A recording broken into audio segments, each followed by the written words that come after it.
Peace, beautiful people. We're going to get started in about 2 minutes. We're going to get started in a couple of minutes. As you all are waiting, Brave New Voices, you mind if I get your attention for 2 seconds? BNV, where y'all at? Y'all here? Y'all with me? So as y'all are waiting, you are tasked to find at least 2 people to give the biggest, dopest bear hug to you've ever given. Find 2 folks and give them a big, huge, massive bear hug. We're going to get started in a couple of minutes. Y'all are beautiful. I appreciate y'all. We about to have some serious conversation. There it is.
Dope. So after you have given some bear hugs to folks around the room, I want y'all to go ahead and have a seat for me. Brave New Voices, go ahead and have a seat for me. And because we're running a little short on time, we have an amazing, esteemed panel. Yo, BNV, check me out for 1 second, all right? So because we are running short on time, I would love for you all to begin to just go over the bios of the amazing panel that we have today. You have a few pieces of paper, and on those pieces of paper, you got some receipts of the folks that will be speaking today.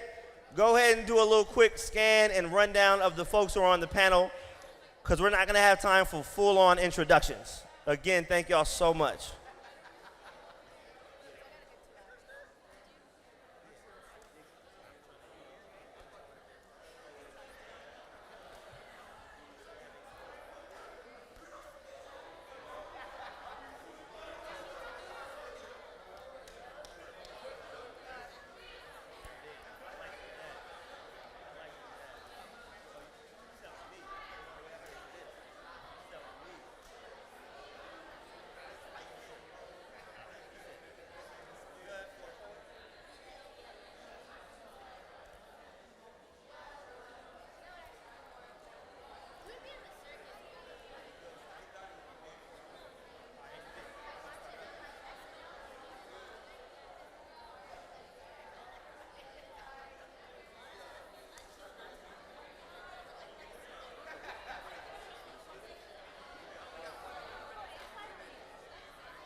Brave New? Brave New? I know it's been a long and hot day. But looking at the Twitter feed, y'all did some pretty powerful things today. And today is a little bit more serious than the days that we normally approach at Brave New Voices, because today we're really trying to have an impactful conversation, yes? You're all part of that conversation. If you have a phone, a cell phone, who's got it? Hold it in the air if you got one. Okay, if you got a cell phone, turn off the sound. Make sure it vibrates, but don't turn off your phone. Okay? Turn off the sound, but don't turn off your phone. During this conversation, there are going to be things said that maybe inspire you to write a post, to write a haiku, to write a poem, to make a statement, to quote something that someone said on stage. We want you to do that. We want you to do that on the hashtag iTooAmAmerica, and we want you to do that on the hashtag iTooEd, E-D, iTooEd. Y'all with me on that? Then if you can post those things into one space, if you find that you have questions that you want to ask in this conversation, you can do that through your post. There will be someone who is aggregating through those hashtags, and we will try to get many of your questions to the group. We will also do a Q&A after this conversation so you can hold on to some of the questions that maybe you haven't been asked or you haven't heard, and you'll be able to go to the mic and ask that question. Y'all with me? Just like I said on the first day, the theme is based on a poem by a poet who wrote it when he was 23 years old. The name of the poem, I Too, written by Langston Hughes. A 23-year-old wrote that poem. We're still talking about it in 2016. That's an example of the impact that your voice and your words can have. Y'all hear me? So this is a moment for you, yeah? And a powerful panel has been assembled of young people who represent your community, poet laureates from places around the United States, and then distinguished adults who are experts in the field that they're engaged in. Y'all with me? This particular conversation is about the relationship between education and juvenile justice and its impact on young people, particularly its impact on you. That's like a writing prompt right there. That should have got a post. About 20 posts just went up on the hashtag just because I asked that question, right? Okay. Keep your phones in your hand.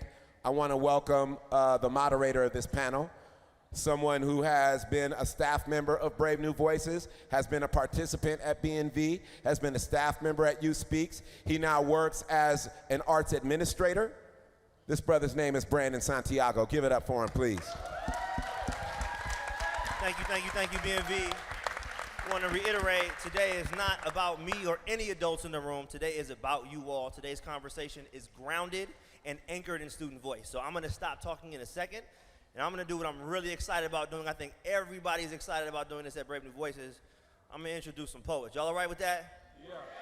That was whack, yo. What? I said, are y'all all right with me introducing some amazing poets from across the country, y'all? Y'all good with that?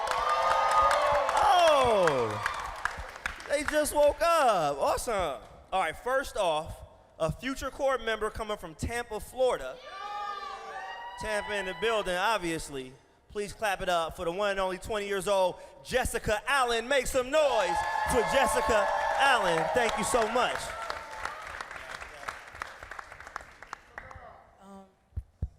Can I do it without the mic? You can do it however you want to say. It's your work. Can y'all hear me without the mic? I can't hear you.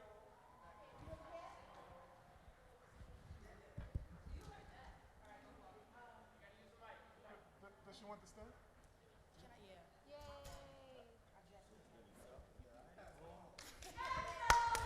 Jessica Allen, make some noise.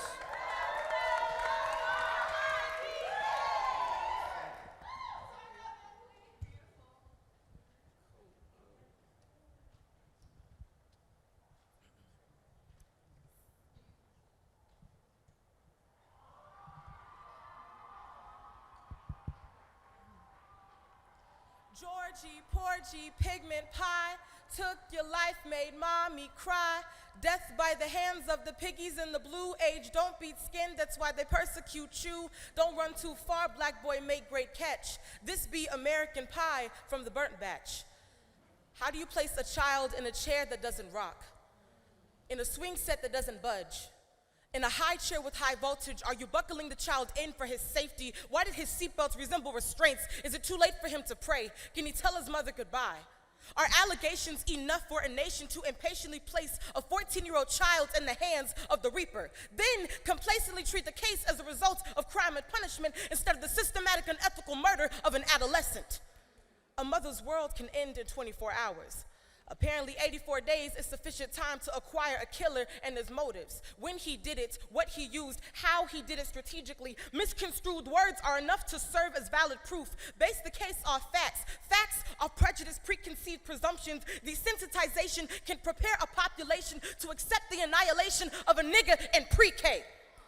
Sprinkle it with the dehumanization of the black male, then feed it to the public for consumption. So their tummies don't cause an uproar at the trial. So their mouths are too full to speak. Watch that American pie choke you, and we wonder why we're not getting full off this junk food. We need help before they mini Jackson our ass. There is poison in our pie. Georgie, porgy, pigment pie, took your life, made mommy cry. Death by the hands of the piggies in the blue age. Don't beat skin, that's why they persecute you. Don't run too far, black boy make great catch. This be American pie from the burnt batch. April 24th, 1944. They plugged cords into George Stinney Jr. like he was an outlet. Electricity never been so cruel, never been so merciless, never been so at home in black flesh. Electric currents never been so misguided. If only we could see from the chair's perspective. An inanimate object with more of a conscience. I bet you if it had lips, this is what it would say. Yo, I know the heat created me, but I ain't never been so cold. Forgive the power that I withhold. I swear I just do what I'm told. I apologize for what my bolts did, leaving a black boy's body jolted. I felt his nails dig into my arms like the ones that embedded Christ, son of the sun, calling his own child home. How they whip kings, plug them into false thrones, beat inferiority into black skin, baptize them in their own blood while claiming redemption. You are no savior. Just wolf in sheep's clothing, reminding us that cotton is the value of our lives. I am no car seat. Why is there a child on me? Why is he not screaming? Why is he so calm? Is he still breathing? Is it too late to shut down? Why haven't you turned me off yet? His fingers are melting into me. Yo, I'm wearing this dude like second skin. Unplug me, unplug me. Damn, unplug me. April 24th, 1944. I heard God tell me that my son had arrived. Alive eternally while internally I died, my mouth was dry. My fingers were shaking. I could feel the wires. My son is not a power strip. There are men playing God, plugging their controllers into my son, playing God. Black boy is Game Boy, Nintendo, meant to be played on PlayStation. Black boy is Game Boy. My son is never a game console.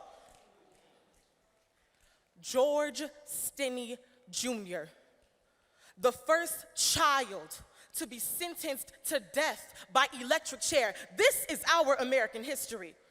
Speak his name. Our black boys are still being tried as motherfucking adults. Black boy is never Game Boy, period.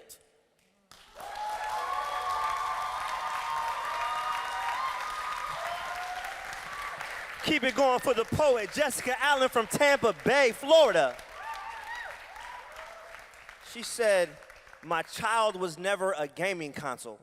Can we clap it one more time for the urgency and the relevancy of these young poets? So we got one more poet, then we're gonna start the conversation. Y'all good with that? I need y'all to show as much love and energy as possible to the young poet, 15 years old, coming all the way from Detroit. Clap it up, the D in the house. Eldrick Parks, make some noise for Eldrick Parks. Y'all can do better than that. Y'all can do better. Beautiful.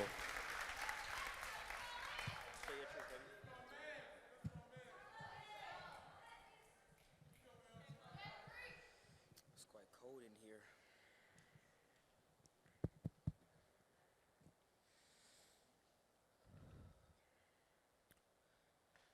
Davidson Street is jagged, unpainted pigment, where RIP shirts mirror the image of the ones most dear to me.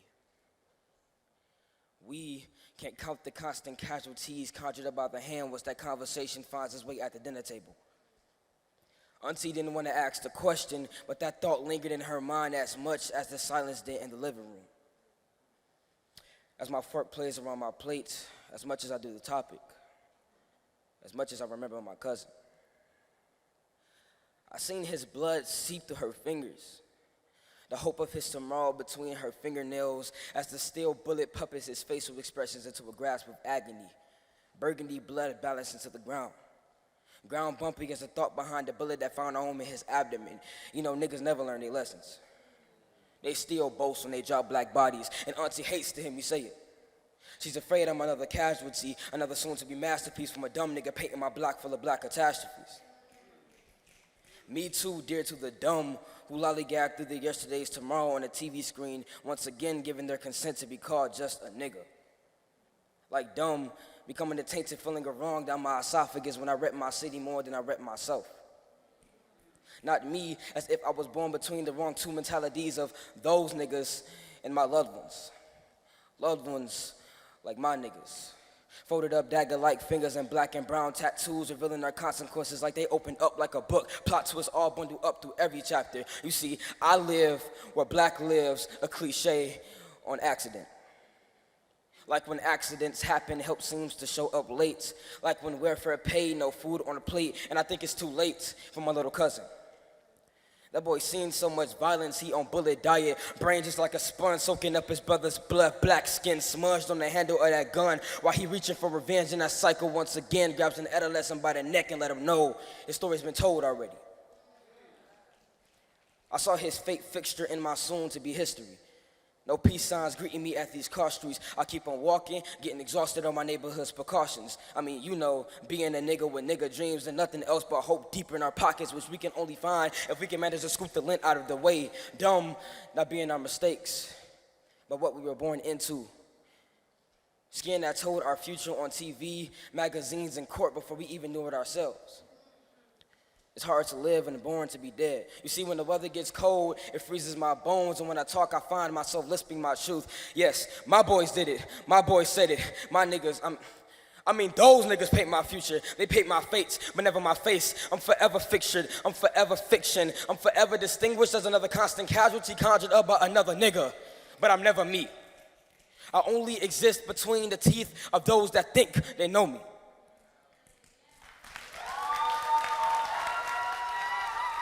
Eldrick Parks, make some noise. 15 years old out of Detroit. Dope. So it's in that context, in that spirit of truth and power that we're going to start the conversation. Is that all right with y'all? Beautiful, beautiful. So panelists, we have an amazing group of panelists. Can we please give them a huge round of applause before we get started? We appreciate their time, thoughts, ideas. So panelists, I'm going to ask you the first question. When you answer, please say your name and why you're qualified to be in this conversation. Is that cool with y'all? Name and why you are qualified to be in this conversation in a minute or less. Everybody good with that? So the first question is I want you to describe to me as you see the school to prison pipeline and how in a country built on principles of freedom and liberty, something like this can even exist. So describe to me how you see it. The school to prison pipeline also includes your name and why you're qualified to be in this conversation. Anybody want to go first? Describe to me how you see the school to prison pipeline. My name is Amir Suleiman.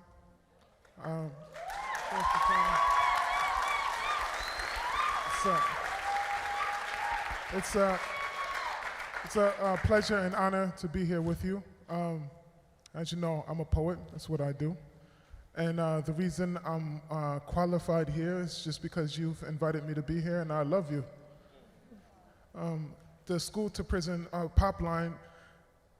pipeline is the way that you were describing it, the way you were asking the question and framing the question as a contradiction to a country that was built on liberty and justice. And I think that's really the kernel of the issue, is that the country wasn't built on liberty and justice. And so it's really consistent. It's a consistent system from the very beginning of this colonial project, and the machine needs fuel, and black bodies are like black gold, and they feed the machine. And so the ones that have to feed the machine have to be the ones without power to use the machine, or else, of course, if they have power to use the machine, then they won't be fuel for the machine. So you have to find the parts of the society that don't have the ability to use the machine, and they make for a convenient fuel. And I think that's why the pipeline, even the terminology pipeline, is like what you use for oil. And so you unearth the resources of blackness and brownness and feed it to the machine. Thank you, Amir. And I also want to, clap it up for Amir Suleiman. I also want to remind y'all to please use the iTooED hashtag. If you guys have thoughts, you're a part of this conversation. Thank you so much. Anybody want to go next? Please, yes. My name is Nineveh Caligari, and I think I'm qualified to be here because I'm a lifelong educator. I have worked a lot on advocating for teachers as a way to advocate for youth, and one of the things that we document, so the way that I feel is the way that we treat our teachers reflects our values because they're the ones who care for the young people. We have been undervaluing and taking away teachers' ability to teach fearlessly by treating them like Mother Teresa givers versus professionals, and I think that the school-to-prison pipeline is incredibly intense. I think that you all know this better than anyone, but prison designers look at fourth grade literacy skills and then decide how many prison beds they're going to build. I run something called the Teacher Salary Project, and what we do is we document for every single state, I have it for every single one of your states on my website, how much we spend per pupil and how much we spend per prisoner. In California, it's pretty dramatic. It's $9,000 per pupil and $47,000 per prisoner. And so I think that the school-to-prison pipeline reflects the values of our country right now and that we actually can decide to change. Thank you for that. I appreciate that. Other panelists, maybe your experiences with the school-to-prison pipeline, if you have been affected or know loved ones that have been affected by the school-to-prison pipeline or mass incarceration in general. Yeah. So I'm Catherine Lehman. Is my microphone on? I'm Assistant Secretary for Civil Rights at the United States Department of Education. So it's my job to enforce federal civil rights laws in schools, and it is my job to dismantle the school-to-prison pipeline. And I am, thank you for that. And we're making incredible progress. I'm really excited that in a 2-year period, we saw a 20% reduction in overall rates of suspension and expulsion in schools nationwide. And that comes from the work that the Obama administration has done to lean in to say that there is a school-to-prison pipeline, to say that race disparities in the way that we treat our students in school is wrong, that it violates civil rights, and that the fundamental message of schools is to communicate to kids that we believe in you, we are prepared for you, we will teach you, and you are our future. And the school-to-prison pipeline is fundamentally diametrically opposed to that. So we're trying to change it. Dope. Thank you so much. I appreciate it. Definitely clap it up. Yeah, please. Mike, go ahead. These young people, are they going to speak as well? Yeah. Oh, beautiful. Okay, I just want to make sure. I am Michael Skolnick. I think I am qualified. I am the president of the fan club of this incredible poet and this incredible poet. I just started your fan club. So thank you for blessing us with those words because they were incredible. Incredible. I'm the father of a 3-year-old son, Mateo Ali. I live in New York and Brooklyn. If I could just take a step back for a second, and when I hear the school-to-prison pipeline, I think there's, as Amir discussed, I think there's some historical context that I think is critical. When the uprising happened in Baltimore after the death of Freddie Gray, we walked from New York to Washington, about 100 of us for justice. We walked 250 miles, took us 10 days. We did about 25 miles a day. It's an organization founded by the great Harry Belafonte called the Gathering for Justice. And we were in Baltimore the night Freddie died. Freddie died Sunday morning, and we were in church when Freddie died. And the uprising began Monday by young people in Baltimore. And we saw immediately the desire by the police to protect property and not protect lives. And I think it's important when we talk about the school-to-prison pipeline to take an historical context of what black people have been valued in this country from day one, which was property, right? And our Constitution, the initial Constitution, black people were not even a full person, they were 3/5 of a person, and they were slaves as property. And we have created, as Amir so beautifully said, a pipeline to create state property, right? So we went from slavery as property to state property, which is people incarcerated. And so this has context. This is not a new phenomenon as black people looking at as property and not as lives. And we are, as this country, we have, as white people, as a white man, I speak as a white man, as a privileged white man, we as white people, we have systematically created a foundation of our nation to oppress people of color. And the war on drugs, which began the school to prison pipeline, was a war not on drugs, but on black and brown people. And it failed miserably from our eyes, but from their eyes it failed. It actually was very successful because it created a nation with the highest incarceration rate in the planet. So I will get to some remarks later, but how do we, the last thing I'd say, as someone who's the Department of Education, she knows better than I do, we fund 25% of our education system around the country from property taxes. Think about that for a second, from property taxes. So how do we tell you as young people we're going to fix your education system if it's all still based on property?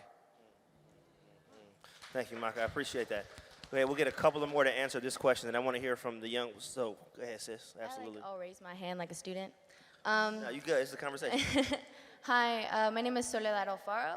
I suppose I'm qualified to be here. I was picked by Future Corps in a town hall.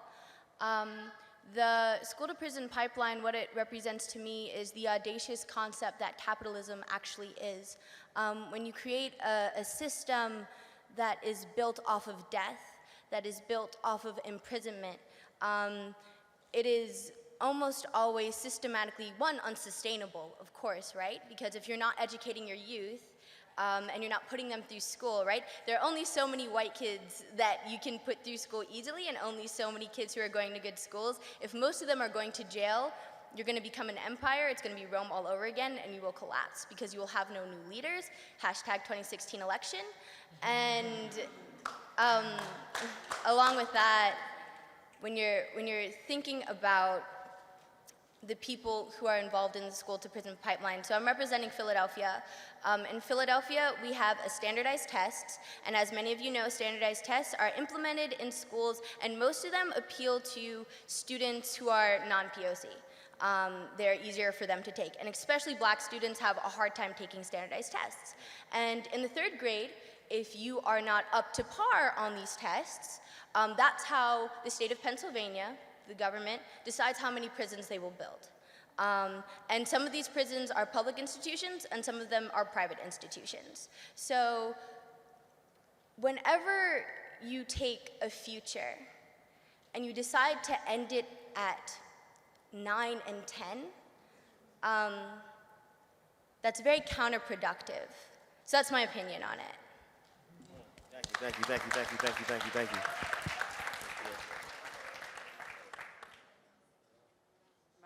Can you hear me? Great. I'm Victoria Sams. I'm here from an organization called the National Endowment for the Humanities, and we work giving grants to educational institutions. So we work hard to make the school part of that pipeline not send young people in that direction, but I guess in some ways, the qualifications come from you and your input and what you're doing. My intuitive response to this, I don't know the stats, but I certainly don't think this pipeline is natural or inevitable. I think that you all are key to dismantling it, and it's through the power of your voices, the power of your ideas, the power of your connections to each other, and the change that can come about through building those connections and expressing your most multidimensional, fullest selves, and realizing that potential. And I know that sounds a bit esoteric, but we try to provide teachers with the resources to help students do that. So that could be material resources, could be knowledge, history, understanding of and reading of the poetry, but it's also spiritual resources. It's the connections teachers make with each other to share those ideas that they can then pass on to you. So the idea is by inspiring teachers, we can turn teachers and those schools into places that inspire you to reach your potential instead of cutting it off. Oh, thank you. Anybody? Yeah, go ahead, brother, please. Hello. Yeah, my name is Nkosi Nkulaleko from New York City, Urban Word, NYC. And other than that, I would say me being here, I was paired as the other youth poet laureates. I'm a youth poet laureate in New York City, and the other youth poet laureates were paired in certain discussions based on like their evaluation of our work that we've been doing over a course of time. And it's actually interesting, though, I'm placing this because I was been homeschooled actually throughout my entire life. So this is, but I do have a niece that like every day whenever she's coming over to visit my mom and everything, like spending the nights and talking about the different stories and the forms of punishments that's happening, but in the school system, which is very similar and alike to prison forms of punishments, and how they treat people, even based on tonality, skin color, and everything, and where they're from, like their ideals, religion, you know, these different aspects that comes into play, and how they treat, you know, certain students, which then kind of reflects how the students are pressured into certain spaces after they're graduated, and you know, it's not ideal. So I guess that's my bit. Appreciate that. Thank you so much. And then we have one, then we'll go up to the follow-up question. Thank you for that. Go ahead, sis. My name is Nikira Bush from Charlotte, North Carolina.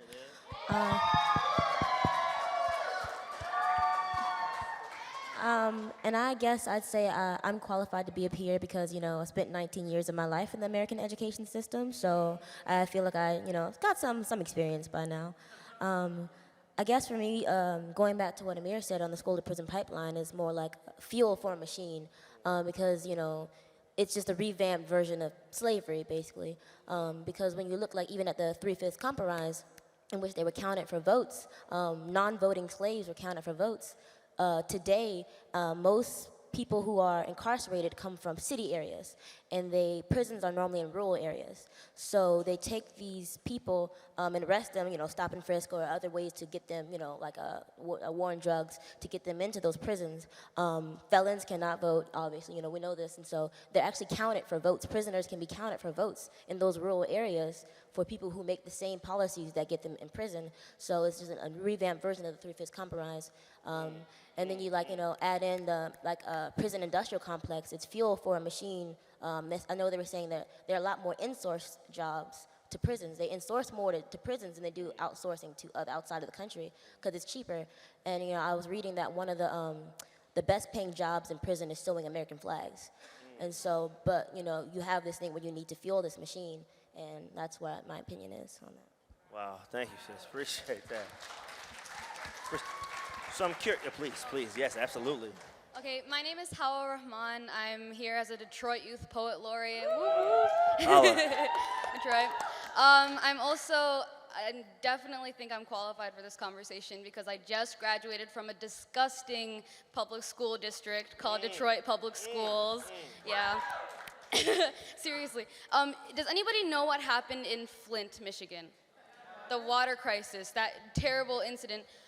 You know, the emergency manager that was over that whole crisis was transferred to Detroit Public Schools, and he was not a good person. Let me just tell you that. His name was Darnell Early. Yeah, and with that whole everything with the mayor, Rick Schneider, they were just trying to get the schools to shut down before we get to graduate and not pay all the teachers, and we were doing walkouts, sickouts, all of this other stuff. And what I say about this is that, you know, the world's population is growing by the second. Resources we have none. Overflowing the cup of the earth, killed off in mass sums. We are being sacrificed to control the capacity, having the audacity, drastically but casually, ripping away our families absently.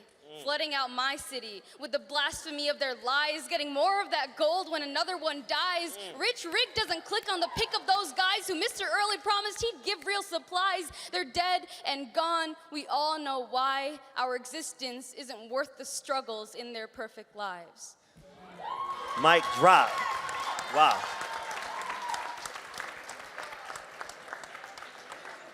Thank you so much for that, and I'm really curious to hear your specific experience in the Detroit public schools, but I want to ask a question really quickly. In the current context of America and the genocidal mass killings of black and brown boys, one of the byproducts of the prison industrial complex, school-to-prison pipeline, is militarized police forces on school campuses. So my question specifically to the young people, what are some of your experiences with police officers on your school campuses, and what are some alternatives to keeping our school campuses safe for our students? Well, not just black and brown boys, it's not black and brown women too, Absolutely. and non-binary. So for me personally, I'm privileged in the sense that I look racially ambiguous and I'm not often stopped or anything like that. But I have a really good friend, and she is, you know, very obviously black, and she goes to Temple University. Temple University has this thing called Temple Alert. Temple University is currently the largest gentrifying university in Philadelphia. They're gentrifying all of North Philly. And what Temple Alert is to keep the students safe. It's a description of an incident that happened, or a description of somebody who is a criminal, right? And so one time we were on the train, and she got a Temple Alert, and the description of the man who they said to look out for looked just like my father and looked just like my brother. And so that's how vague it is for us. When they're saying it's the same person over and over and over again, it's a system implemented to profile and not to seek out justice. There's a difference between rehabilitation and incarceration and building more numbers for revenue. People should not be used as, what is the word I'm looking for here? People should not have commission. Yeah. Thank you. No, perfect. Absolutely appreciate that. I'm curious, other folks, your experiences with police officers on your school campuses, or what are some alternatives to keeping our students safe in schools apart from having militarized police in high schools?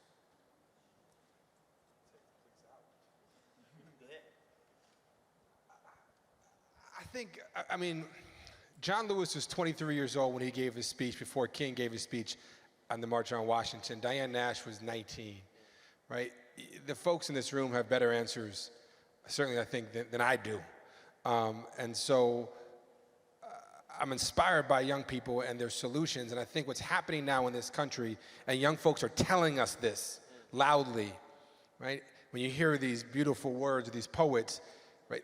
These are cries of freedom, right? These are disciples of the political truth. And we as folks who are getting a little bit older, we have to listen. And what I'm hearing is that it's not getting worse, it's getting uncovered. Black people have been killed for 400 years, right? This is not new. And we as older folks, we have to listen to it. Maybe it's not just fixing a system, but reimagining the system, right? So the two-party political system doesn't work. Capitalism doesn't work. It works for me as a white man. It works great for me. Donald Trump, if he becomes the president, will not bother me at all. I will be fine. So I have to make a decision as a white man. Do I want to support myself or support this young man next to me? And so when I think of policing in schools, there's no need for policing in schools. Young folks have told us that over and over again. We don't want them there. We as older folks have said, well, we need to control you, so therefore we're going to put them there. So when I think of systems the policing system, the education system, the political system. These folks in this room are telling us we don't want the old systems anymore. We have solutions to a new system, and not just fixing the white system that's been in place for 400 years and making it fit. Now, she's done extraordinary work. Eric Holder and the DOJ and Arnie Duncan, when they passed those guidelines and told schools that we see racial disparity, that was a light bulb for America. We need both. It's not an either and. We need the quick fixes and the quick threats and the quick solutions, but we also need to hear more from young people of what are the long-term solutions, because we have to just dismantle the system, not just fix the system. I think what you're saying, clap it up, appreciate that, thank you so much. I think what you're saying too is we need young people at the center for designing these new systems, not just asking them when things go wrong. Thank you so much. I know you had a comment as well. Based off of that, about, security guards or police officers in schools, I've been pretty lucky, to go to schools that there's not an issue with that. I guess for me, because I'm normally in upper level classes. But one thing that people think about when they think about level of people of color, students of color in schools is, they start talking about integration, and there's actually segregation in one school. You go to AP and IB upper level classes, you're not likely to see any students of color, so me being in AP classes, I often am shielded by the number of white students in my class. So, an example, I feel there needs to be more of a value for black students or students of color, because my brother, he's gone through a lot. There was a story he told me. He was really good from K up until 3rd grade. He was always ahead. In 4th grade, he had a teacher who sat all the students of color together by themselves. And actually, there was one day in which some of her candy had gone missing. She pulled out 9+ black students out of the classroom into the hallway and said, "I know you stole it, so I need a letter, an apology letter." And since then, he's been dealing with other teachers who do not have value. And normally in standard classes where there are normally more students of color, they're normally more they don't have experience. They're younger teachers who don't have as much experience. Normally white women who are coming in and already see you as an issue. They come into the classroom and see you as an issue. Same infractions that a white student would do, she calls a black student, calls security on that student. So there needs to be a value for black students and not an air of suspicion just for them being like, why are you here? Why are you in this AP class? Because out of most of the time, most of the disciplinary actions I've seen are taken out on students of color and for the same infraction. So there needs to be a value for students of color in schools. Beautiful, thank you so much, sis, please, absolutely. I wonder about policing in the schools. This is, and to what our brother was saying, as far as that it's not new, it's just being uncovered and revealed, and the violence of police against black and brown people and other minorities is not new, it's just being unveiled. You said that, I thought about a story, and I remember this was really a turning point in my life. And I was in junior high school. And firstly, my mother moved us out to the suburbs of Rochester, to Penfield, because the education was better, even though we couldn't afford really to live there. So we had to live without the lights on, we had to live without, but again, the types of sacrifices that she had to make in order for us to go to a proper school. And there were very few black people in my school. Not until I went to North Carolina A&T. We have Greensboro here? Yeah. So I went to a black school for this reason, but there were very few, all the way up until high school. There was only one other black person in my school, meaning there wasn't a black teacher, black janitor, black administrator, or anything. And when I got to high school, there were some, and we would kind of, stick together and support each other, right? And so it was at the end of the day, and one of the other black students comes up to me, and he's all panicked and breathing hard and stuff. He said, I can't remember the names. He said, Todd called Jamal a nigger, right? But he came to me because I was, I guess, the leader of the black student union or whatever. It was kind of informal, but I was like the guy that you had to go tell if there was something going on. What are we gonna do, Amir? Like in Spike Lee's Malcolm X when he's having the ice cream with Sister Betty, they hit Brother Johnson over the head with a baton. He's gonna do nothing because he's not Muslim. So it was that type of situation. So I'm walking out, the whole school is coming out to the bus loop. And I'm thinking while I'm walking downstairs, because for me that was a green light for violence. nigga was just like a green light. But then I was like, maybe he didn't really say it. It's like maybe someone just wants to start, you know what I mean, to see some, you know, the big black guy whoop somebody. So I'm thinking of all these things, right? And so I'm trying to be very careful is the point that I'm making here. And so I see him among the sea of other kids in the school. I see the back of his head.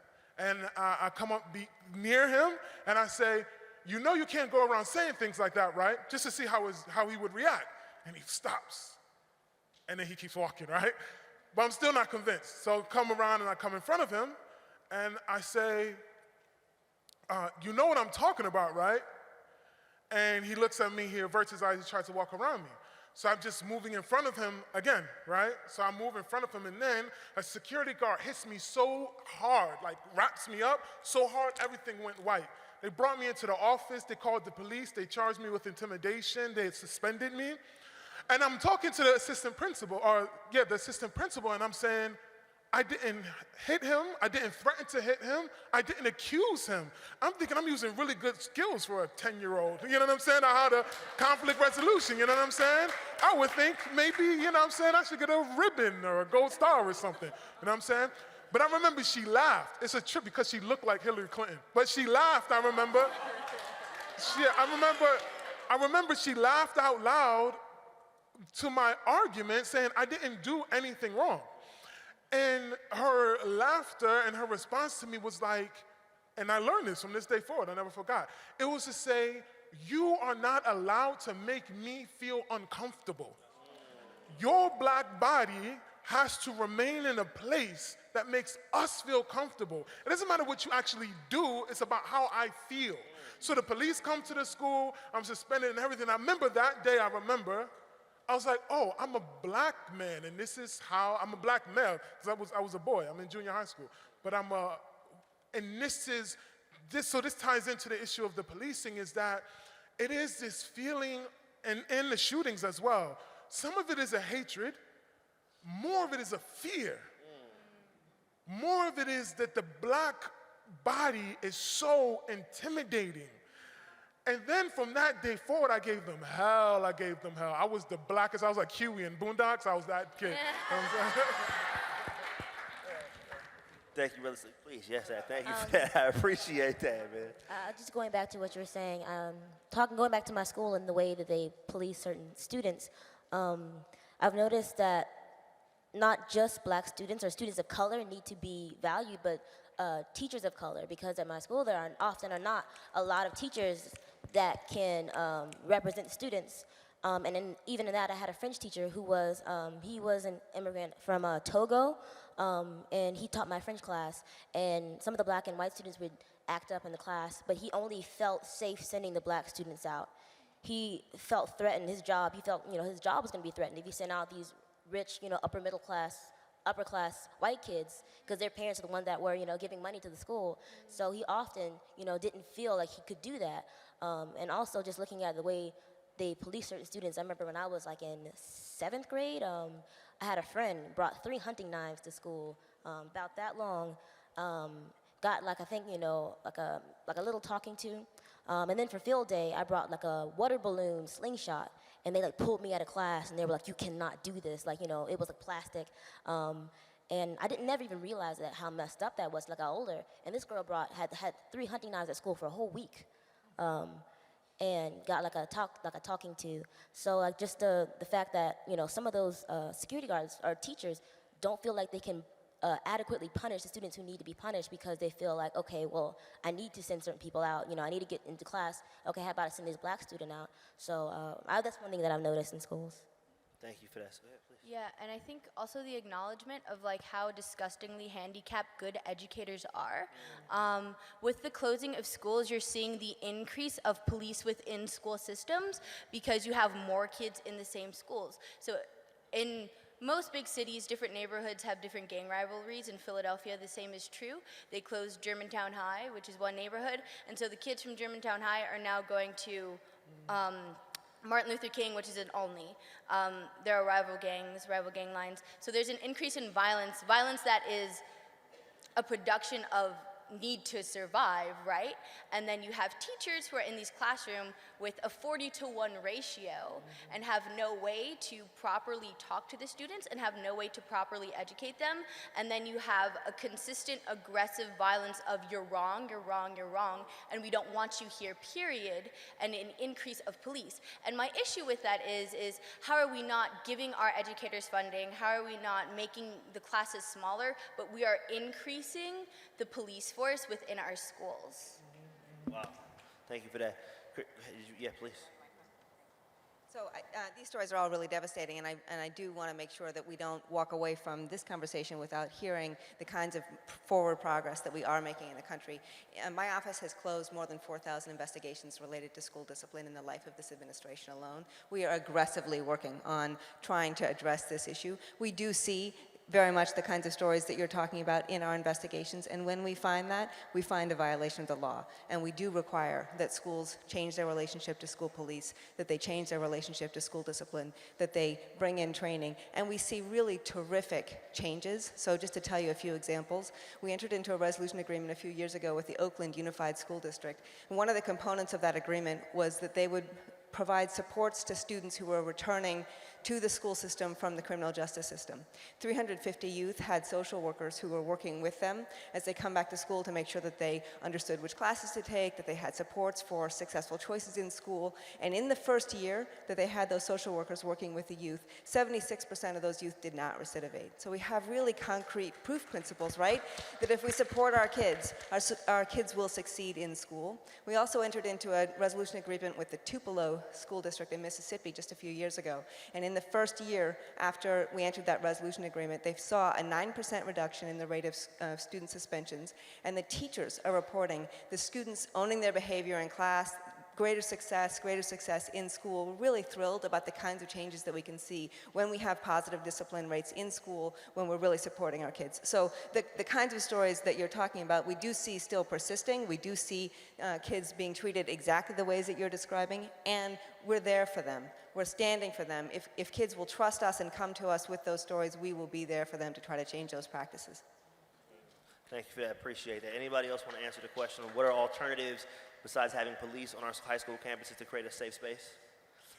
Please. I'll just add really quickly, I think a lot of people know that your Hillary Clinton comment did make me laugh because the majority of teachers are all white and everyone is running around and saying, clearly we need to make sure that faculties overall represent kids, and there is no evidence. I'm half Mexican, half white, and I can teach kids that are a lot of different ethnic backgrounds, not only just half Mexican, half white. But when a young person goes to school, there should be somebody, if not many, and families are the same. There's a lot of evidence that somebody on campus, if not a handful of people, need to be culturally relevant to that young person, to that child. So faculties need to be diverse, and I, as you know, I advocate for higher teacher salaries, and that's part of the reason, because 60% of our teachers have second jobs, and in undermining this profession, we have made it very, very challenging to have diverse faculty. So part of me gets frustrated when everyone's like, we need diverse faculties, we need faculties to represent kids. We can't ask people to any longer take a vow of poverty. So we've been tracking, there's gonna be teacher shortages all around our nation. We've tracked teacher shortages in 48 states. California is going to have a teacher shortage of 100,000 teachers. So we need to make the job a really sizzly, hot, wonderful professional opportunity where teachers of all backgrounds can teach fearlessly.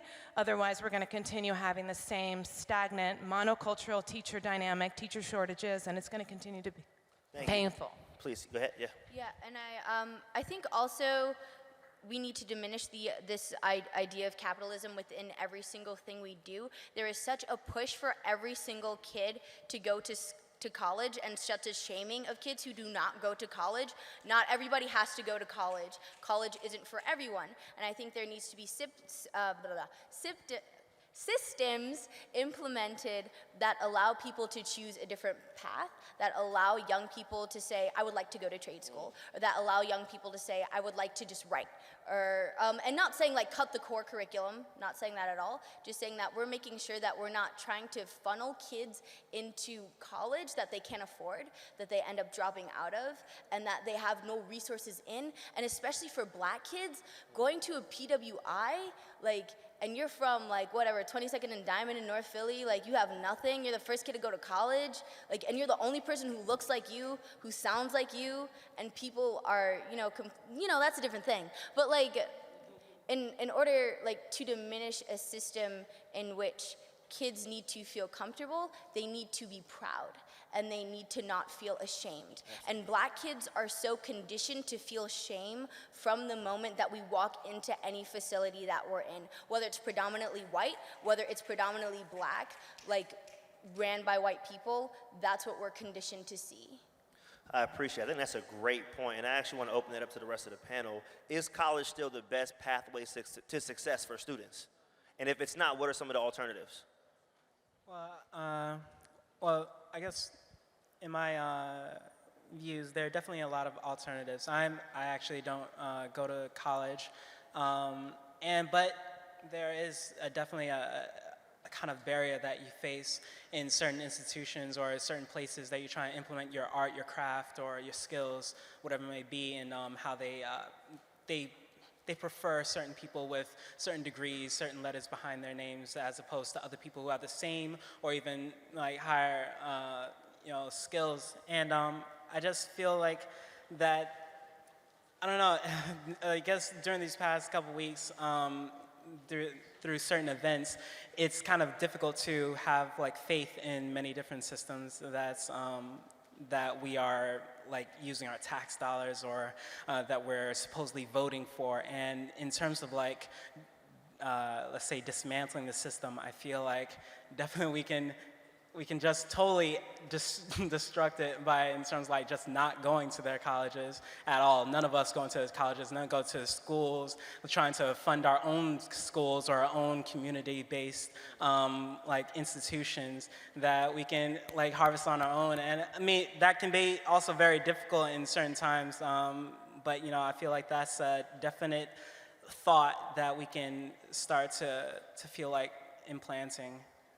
Oh, thank you for that. Go ahead, sis. Absolutely. One thing that I don't think that at this point college is exactly good. Not so much because of the educational aspect, but more so because of the expense. And I guess for me, not even the expense, just the knowledge about college. Because at my school, I'm not sure what the ratio of students of color, I'm not sure the amount, but it is predominantly white. It's in an upper middle class white neighborhood. And a lot of these students, their families have been going to college for years. Their wealth goes back years. So, when they hit probably 8th grade, they're already taking the SAT. They're already doing that because they have that knowledge. And I remember my whole process for college, I was trying to figure out what to do. I had no idea about how to do anything. I qualified for all of these fee waivers and all of this stuff because of my income, but I really was lost. And my mother, she went to cosmetology school. My dad just got his associates at a community college. So they really didn't have the means to educate me on things. And I feel like there needs to be an education for communities of color and lower income communities, because not knowing how to get to college stops you from even trying. And there's so many, there's like application fees. There's so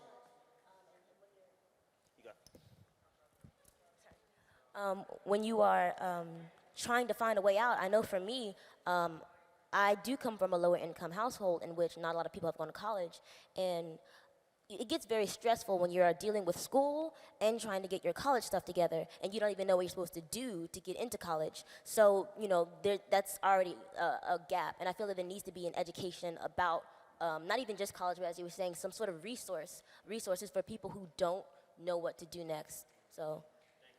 Yeah, and I think like going back to a solution, rehabilitation over incarceration, there is a budget for those police officers to be in these schools. So why don't we have social workers in schools? Why don't we have people in schools who can actually help kids figure out what they need, so we're not simply just herding cattle from room to room, as well as educating kids on what they need. A lot of the times kids drop out because they're told that they're not going to do anything, or they just end up getting their GEDs, or they go to college because it's like, you have to go to college, you have to go to college. So I think there's a budget. I know in the school district of Philadelphia, my mom works for the school district of Philadelphia, in the budget, there is a section that's put aside for school security, and it's a large portion of that budget. And I think that instead of cutting so much of the other stuff, they should move that over and put it into other systems that can help kids who are in need. Please. You know, piggybacking off of that, one of the best things that happened to me was an after-school arts program that I participated in, which was free for all of the students in that area. It's actually called Studio 345. It's a really wonderful program, and basically, you know, they give you bus passes to get there. They have snacks afterwards, and then not only are they getting students from schools, they're getting students who are deferred or referred from police officers or who have petty crimes, and they're like, okay, what can we do for you instead of putting you in jail or messing up your life? And they send them to this after-school arts program. And I've seen lots of people. I mean, I have friends that have gone there. I've been going there for 3 years, and I've seen people who get there, and there's like music production, there's like a recording studio, there's photography, there's film, there's all these different arts classes, and some students end up, oh, I can do art. They end up finding another pathway. Some students become like recording artists. Some of them go on and do things that they didn't even realize they had the opportunity to do because of programs like that. And so we went to go lobby for funding for that program. But, you know, programs like that are what actually helped me. I was able to get so many recommendations from art teachers who were there to get into the school that I got into, which is School of the Art Institute of Chicago. So, you know, and it's just that is what really helped me. So those programs are always being cut. The arts programs, the after-school programs, those are the ones that we need in communities to help, you know, help against that. And it's the idea of exposing students to multiple possibilities and multiple skill sets that they can learn and acquire in their very communities, in the communities they live in already. Yeah, and so that's actually how I got into poetry too. So, you know, that's one of the best things that happened to me to help me get to where I am today. Appreciate it. Like you wanted to answer that as well. Go you, and then, right after that, we'll follow up. Go ahead. Yeah, I want to speak to what you both said so beautifully, because I think you're hitting on how we have to work at it from both sides, or from multiple sides, that it's about removing those barriers and about taking ownership. So, you know, college might be a path that doesn't seem possible or doesn't seem welcoming, and transforming that is as important as revaluing all those other paths that might be chosen. And ways of doing that, I think, are building networks to help students who might be first-generation students who haven't had that exposure and that familiarity and don't feel like they, or are not made to feel that they belong in that space and that space is their space. And I've worked with a lot of students teaching at the college level.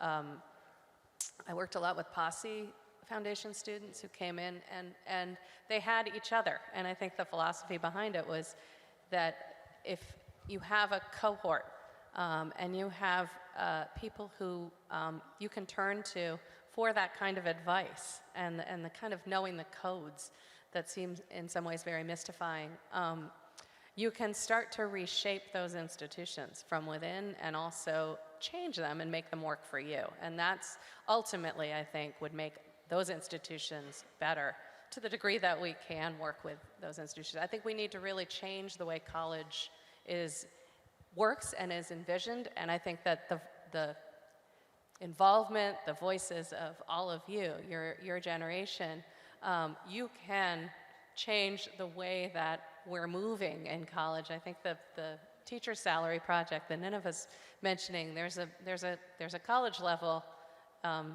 variation on that, which is fighting the adjunctification, the fact that adjunct faculty are the kind of labor force teaching, and they're very disconnected and underpaid, undervalued, unable to really help the students that they're working with in any kind of consistent and effective way.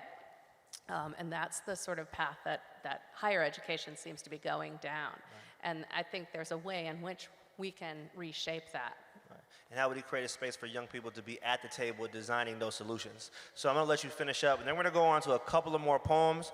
Then I'm gonna open it up to the audience. So we'll go 1, 2, and then folks, please, iTooED, if you have any questions or comments, then we're gonna open it up to you all to ask some questions to the panelists. So we'll go ahead and go with you, and then we'll let you close out. Absolutely.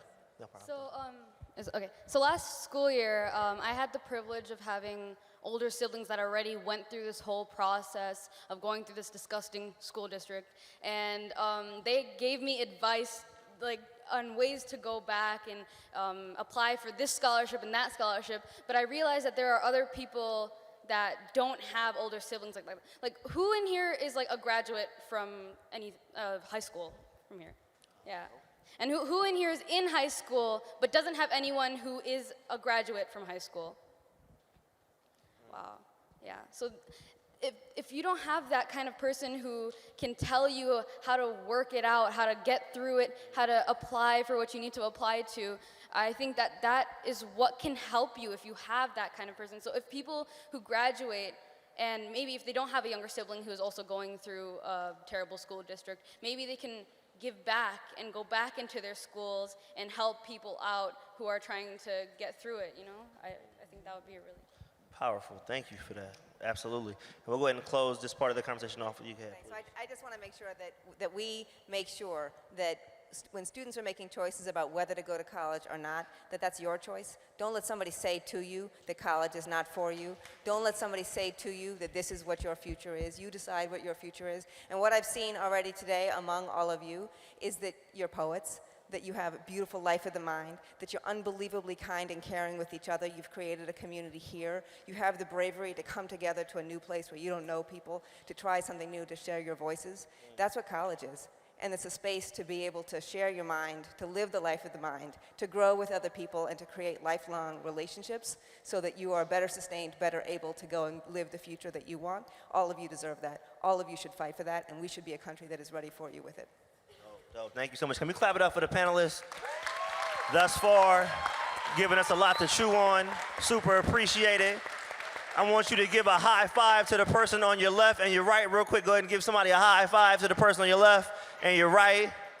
And with that being said, I'm going to introduce a couple of more poets. Is that all right with y'all? I said I'm going to introduce a couple of more poets. Is that cool with y'all?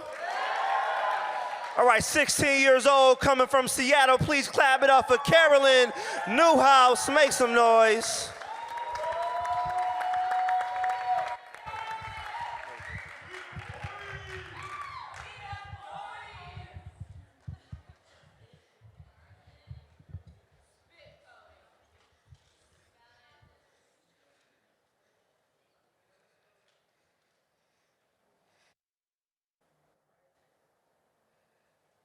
In school, we learn how to slim down enough to fit into the seams of our textbooks. Kids are taught to whitewash our tongues to match these pages. See, Maria threw out her accent with her 7th grade lunchbox, and I learned to leave my slang at home like it's a weapon, or the lesson no one wants to learn from, like ethnicity is something you're supposed to grow out of. Be cheerleader, be prep, be football star, do not be in between. Write yourself into a box like margin so you won't be marginalized. Paint on enough makeup so no one can see what you really look like, and you wonder why kids shoot up schools. Like this is not a war zone, like we are not all soldiers drafted into this battle for the different kids. K through 12 is a million to 1 chance of surviving. Glow up or be snuffed out. No ABCs, just fight, flight, or freeze. You see, the backpacks are tear-proof, but not bulletproof. In school, you have to be locked and loaded. Replies always in the chamber of your mouth. Comebacks kick back against your jaw like a shotgun. Grow boobs before a backbone. We are taught how to stand in line, but not how to stand up for ourselves. How to lock our lips if it means the star quarterback can play in the next game. In American history, we are reduced to civil rights movements, internment camps, and slavery, a sugary version of oppression. We learn not to ask questions about our culture as if white supremacy is the answer we always knew, but we're never taught. So many kids don't fit in anywhere, so what happens when you don't click with the click?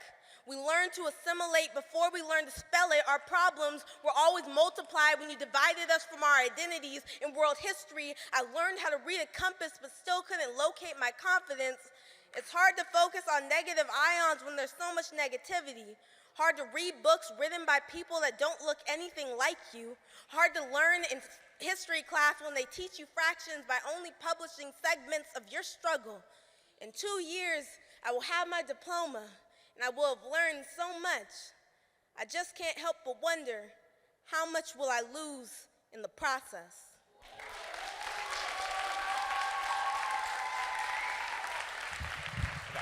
Make some noise one more time for Carolyn Newhouse. Clap it up for getting educated in our communities, educating ourselves. So with that being said, I'm gonna open it up to the audience after this next poet, so please be thinking about questions that you have for our panelists. But I'm about to introduce the last poet. This poet is coming from across the seas, an international poet. Can y'all please make some noise? 17 years old, coming all the way from Trinidad and Tobago. Can you please clap it up for Shanique Saunders? Make some noise.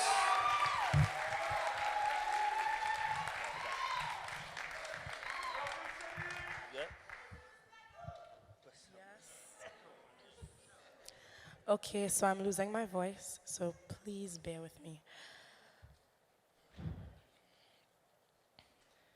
It is 8:45 a.m. and the roll is being called. I watch as the teacher struggles to pronounce my name. She attempts once, twice, 3 times, failing each time, eyebrows knitted close together, eyes squinting as if this would squeeze the pronunciation from the page before her. I sit waiting for her to ask me for the proper pronunciation. I wait until I could feel the weight of each eye in the room rest on me. She's looking me directly in my eyes, then altogether forgets about pronouncing my first name and says my middle name, Emily. See, that was the first real thing I learned in school. That African names that don't follow the slave master's rules was still hard for some white folk to swallow. I'm unable to rest easy in my chair. My chair is urging me to get up, to say something, but Emily can't. See, I spent most of my life without a name, not having anything to identify with. This land is not my home. I had to learn how to speak all over again because I was told that my original accent only accentuates my skin that stands out like an accent in a Spanish word in an English sentence. I needed to pick my struggle. So I struggled to silence the beat of African drums in my tongue. I tried to steady the beat that rose up in my words every time I speak. I chose the struggle I could control, because I could not control the fornication of my ancestors as they allowed the sun to make love to their skin out of wedlock. I chose the struggle I could control. But now, this 7-letter, 3-syllable brand given to me by my parents became a brand esteemed higher than any designer name. It became alive and danced to the beat of African drums in my tongue. It moved to the rhythm that rose up in my words every time I speak. Through the fornication of my ancestors came a child of I belong, a child of sun-kissed skin and rowdy hair, a child of my name is Shamiso, and it is of Shona origin. It means astonishing event, marvel, and I sometimes sit and marvel at the fact that it took me 8 years to learn how to say my name. See, they taught me names that brought back too many painful memories, names that my forefathers were forced to wrap their tongues around, their tongues forced to love every syllable of your English name.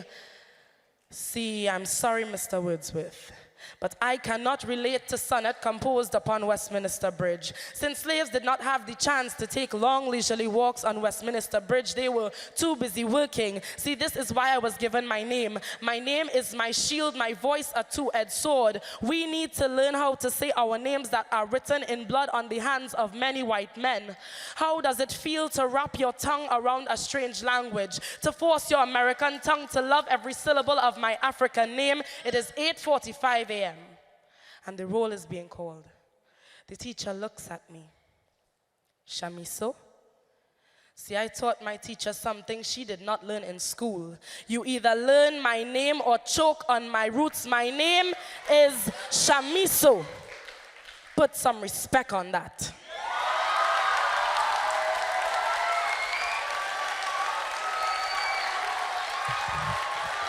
More time, make some noise. For 17 years old, the poet out of Trinidad and Tobago. Put some respect on it. Holla.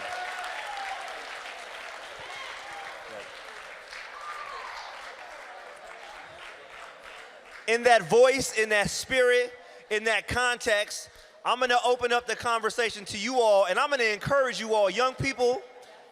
There are literally millions of young people, and you've heard this before, I'm gonna say it again. There are literally millions of young people on a daily basis silenced, never allowed to share their thoughts or opinions. So I'm gonna encourage you all in this moment to be brave, and not just be brave by asking a question, but I'm gonna ask y'all, do not hold back. Do not hold back. Share your true and authentic thoughts and comments. And we can't divorce our experiences with mass incarceration and education from the actual narrative that we see every single day. I know I can't. I'm a high school dropout twice. I don't have a diploma. I never graduated from high school. I can't divorce that from this conversation. So I'm asking you, bring your experiences into the room. We need your voice. Somebody already texted, all this talk does nothing to reassure us that things are gonna change. And I'm not saying we're gonna change it in a conversation or in a moment, but I do think we can start here today. So please do not hold back. Is that cool with y'all? Y'all good, Brave New Voices?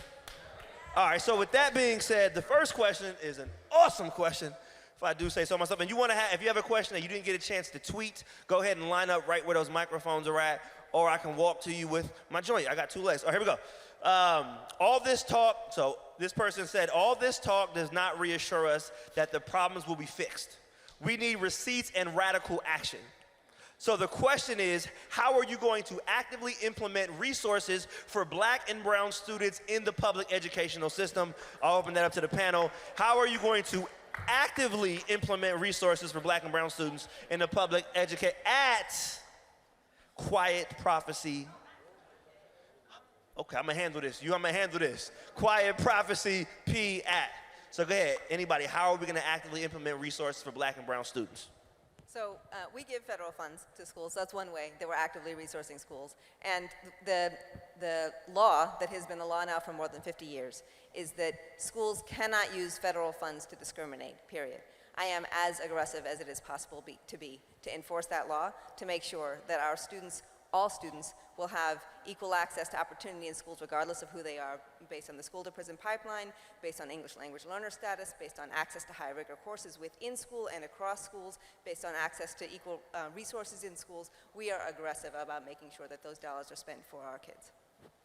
Awesome, awesome. We'll go, Mike, I'll let you answer that, and then we'll get a couple of folks from the audience. And if you have a question, just feel free to stand right at the microphone. Yeah. So I was a theater major. So I don't have receipts, so if you want to Google anything I say to make sure what I'm saying is correct, I encourage that. I just came from Cleveland, Mississippi last week, which is near Tupelo. Cleveland, Mississippi has 2 high schools, a town of 12,000 people, 1 black high school, 1 white high school. It has, for 60 years, has rejected integration, has fought the Department of Justice to integrate the 2 schools. Department of Justice just last month has, after 60 years, has signed a decree, a court order forcing them to integrate. If the 2 schools integrate, you'll become 1 high school, 12,000 people in the town, 70% black, 30% white. The white people told us they're gonna leave. Right? Now, as a person who lives in New York, who's from Brooklyn, we think sometimes that we're better and that the South is racist and this is just racism. But New York City public schools, 85% people of color, 85%. White families have taken their kids out of public education in urban communities and put them into private schools and created the charter system to put them to charter schools. So if we want to have a real conversation with receipts, we want to keep it 100, right? We have to change the way we fund schools permanently. If we are connected our school funding to property taxes, there is no secret to why schools in poor communities do not perform. There's no secret. We are not funding them The same way we fund schools in predominantly white communities and upper class communities because they are funded by property taxes, they have nicer property, and we have not created a system in this country for black and brown people to own property. So I just finish.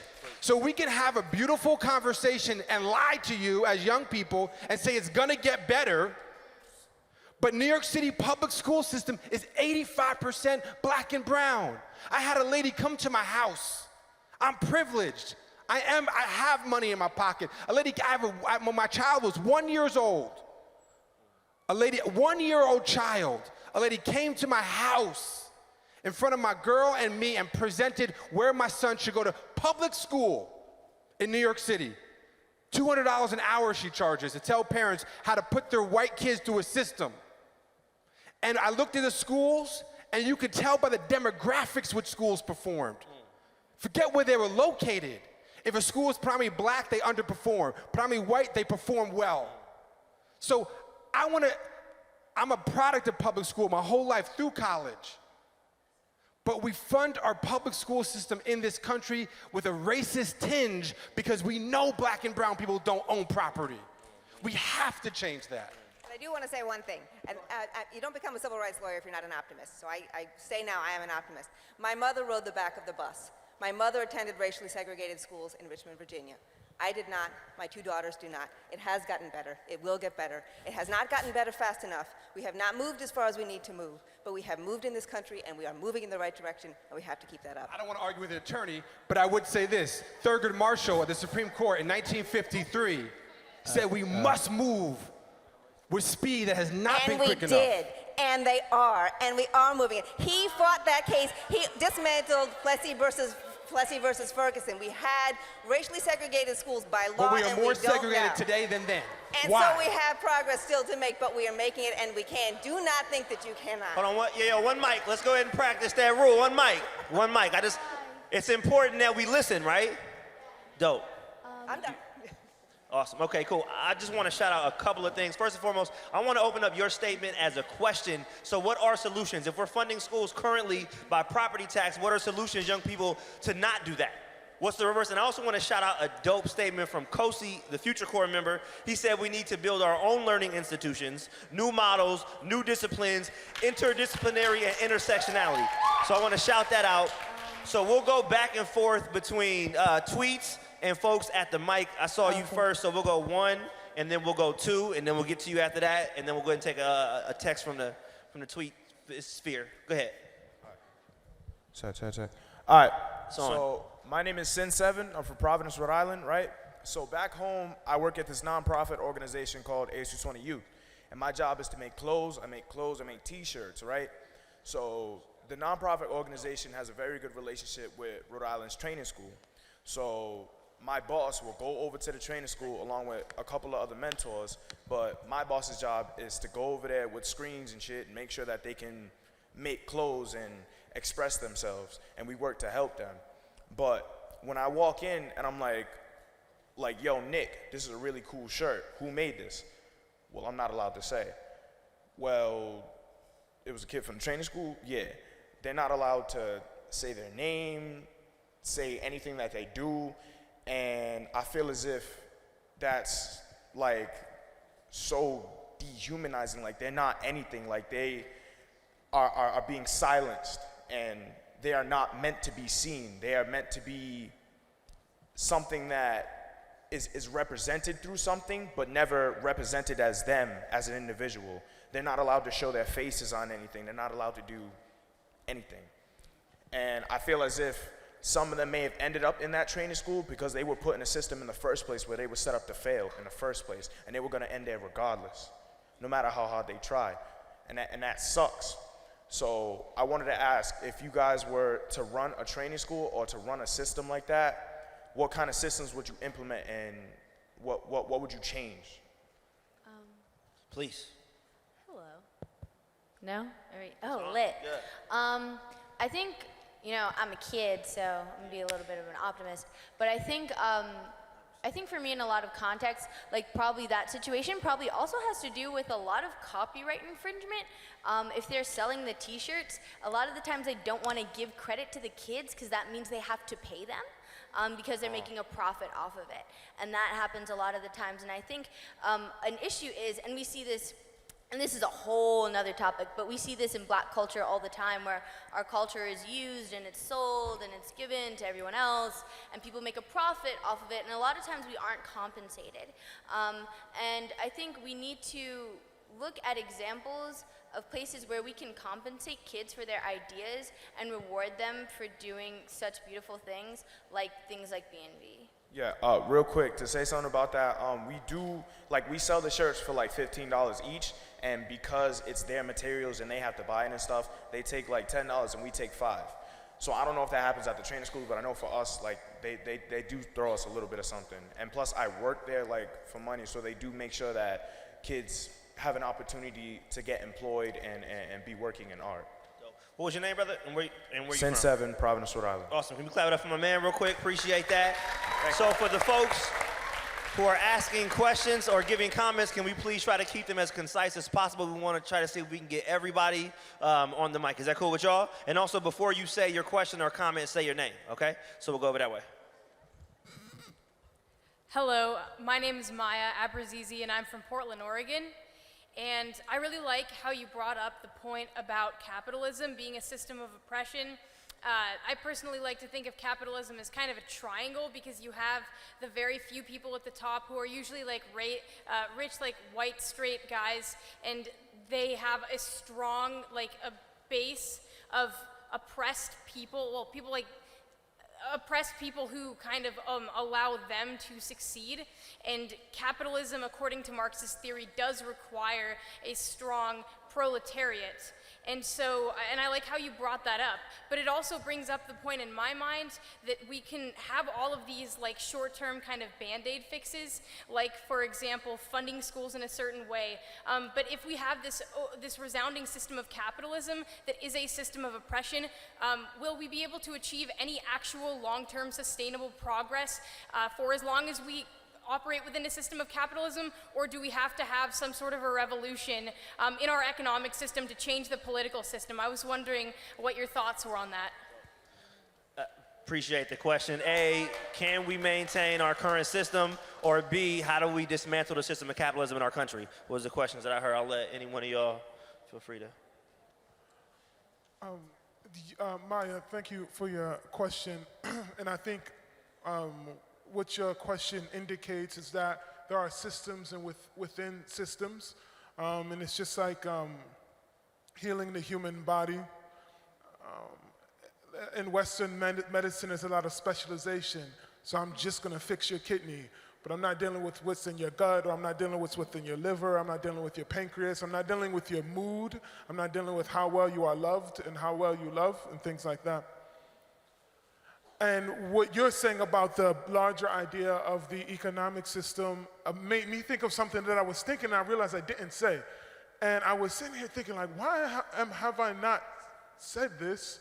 And because it sounds a little bit ridiculous is why I haven't said it, but I'm gonna say it now. I hope you understand this as a response to what you're saying. I'm not trying to circumvent what you're saying. But this is for you and all of you. And I know there's answers that you want, and there's answers that I want, and there's solutions that you want, and action items that you want, and action items that I want.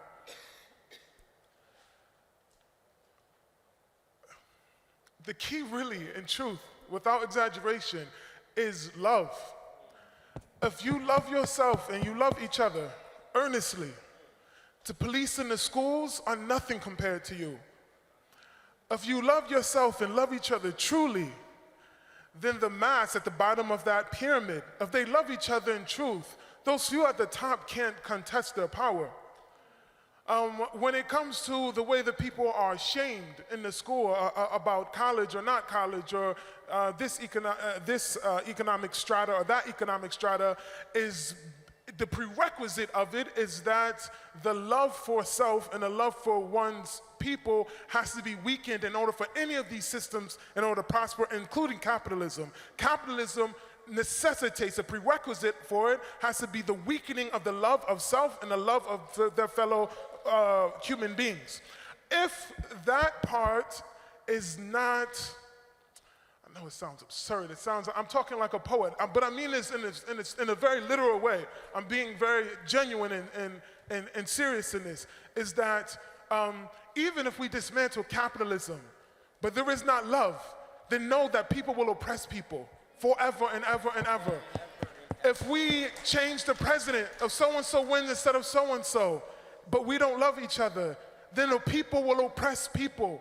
If people love things more than they love people, if we value property more than we love people, however the schools are funded, if we don't love each other, it will remain just a different mutated forms of oppression, micro or macro oppression. So, because many of us have only little power, then use the little power that you have for the micro loving that you can inside of your own body starting, and inside of your own home, and the people sitting right next to you, and love them with a sincere love. And this isn't hyperbole and this isn't romantic.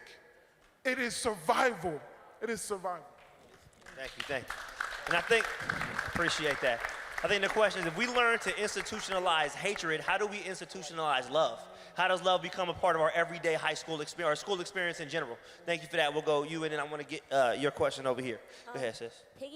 Piggybacking off of that, I believe that one way to do that is to teach us about ourselves in school. Because looking at my curriculum, my whole high school curriculum, we every year except for my junior year, we read Shakespeare. We read The Great Gatsby. We read The Crucible. We read Frankenstein. Even had a whole unit on Anglo-Saxon literature, on European literature, right?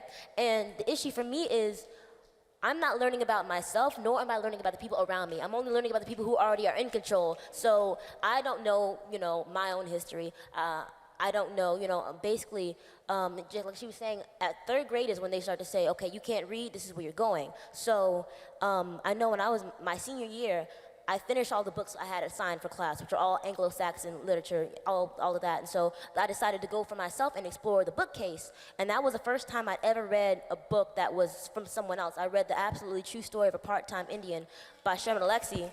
And that was not available for everyone. That was something, optional. African American Studies class is optional if you have it at your school. History is all blanked out for the people who are already in power. So for me, I was like, if those people in third grade that couldn't read, have struggles, they're not gonna go and seek out books about themselves. They're already thinking that they're not there. So for me, we need to be taught about ourselves in school. I need to learn about everyone's history, and that's the issue, because people go out and they're ignorant about societal issues because they weren't educated in school. And so, like, that whole love, by educating us about ourselves, about each other, that love can go on. But we need to get that in curriculum in schools first. So that's my idea. Please, but how do we tear down anti-black Eurocentric curriculum and bring culturally relevant curriculum for the entire year, not just for a month or a portion of a semester, right? And so for me, another book that I read was The Immortal Life of Henrietta Lacks Sells. If you don't know who Henrietta Lacks was, she was a black woman in the 50s who had cancer and died, but before she, when she died, they took her cells out of her body without her permission, without her knowing, and used it to create so many vaccines, and basically all of our modern medicine is based off of that, right? That's a book that I had to go find myself to read. That was not taught in my biology class where it should have been taught, because that is the basis for biology. So for me, that something as simple as saying, hey, Henrietta Lacks, not in February, teach me this in December, in May. Don't say it. And also one thing, even at my school, they do focus on black history, but it's such and such was the first person to do this, such and such was this. I need to know about redlining. You need to teach me about issues that are actually affecting black people. So for me, not to water it down to give us this, oh, you're happy now kind of thing. I don't want a month, I want equal rights. So for me, that curriculum needs to change to where, okay, well, this unit is Anglo-Saxon, this unit is African poetry, this unit is, poetry from like Japan. We need to get that. We need to get those different cultural, and it needs to be taught in we need to know about like biology. Henrietta Lacks is the basis for biology. How are you not teaching me this in biology class? So that needs to be changed in the curriculum to fit us. And we need to invite young people to the table to help design that curriculum that they're being taught. So we'll go 1, 2, and then we're gonna get to you after that, brother. What So go ahead. Boom. Yeah, and boom. I'll just say that in certain spaces there are definitely limited forms of knowledge of accessibility to certain writers and readers, and we have to, as she beautifully said, reaching out herself, and so I feel that also. In spite of my pessimistic views for certain school systems, I do believe that there's also a need to support your local public libraries. They definitely have some great programs across the board. In New York there was this program, Junior Scholars, that I was part of, and so basically they're talking about these different activists, artists, painters, philosophers, Black, and then just kind of making this parallel between the folks that was often taught in this Western European structure in their schools, and showing the opposite side. And also there's a whole big web. We would say that maybe people say it should start at home, but then the parents are also dealing with some craziness in terms of their work and job formats, and so how they're not able to have enough time with children or other certain situations that happens internally. And I feel that in a way that there's definitely the time that people spend inside of school is being kind of lengthened in certain spaces. Like my niece, she's only 11, and she's in school from 8 to 7. And so that's kind of crazy, and where you have when being in school structures for all that period of time and learning about these other forms, other people, and then you're stressed out. You don't want to learn about other folks. And so I feel that coming back home and the parents are tired. This form of self-love, I feel like it does have it does start at the home, but then there's it's very difficult when you have all these different oppressive forces kind of making this divide by stressing the mind in these periods of time. But I feel like local public libraries and the home structures, people in our communities definitely have a lot of information, and just reaching out and having these community discussions, going to your community. I've noticed that, sorry, don't want to be talking too long, but in my community Whole Ground projects, there's definitely meetings ever so often, about certain things happen in the community, crime rates, or certain politics in terms of the local the local politicians that we're needing to vote for, or help our certain communities, parks, and everything. And I feel like being engaged in those situations are definitely a way of heightening your.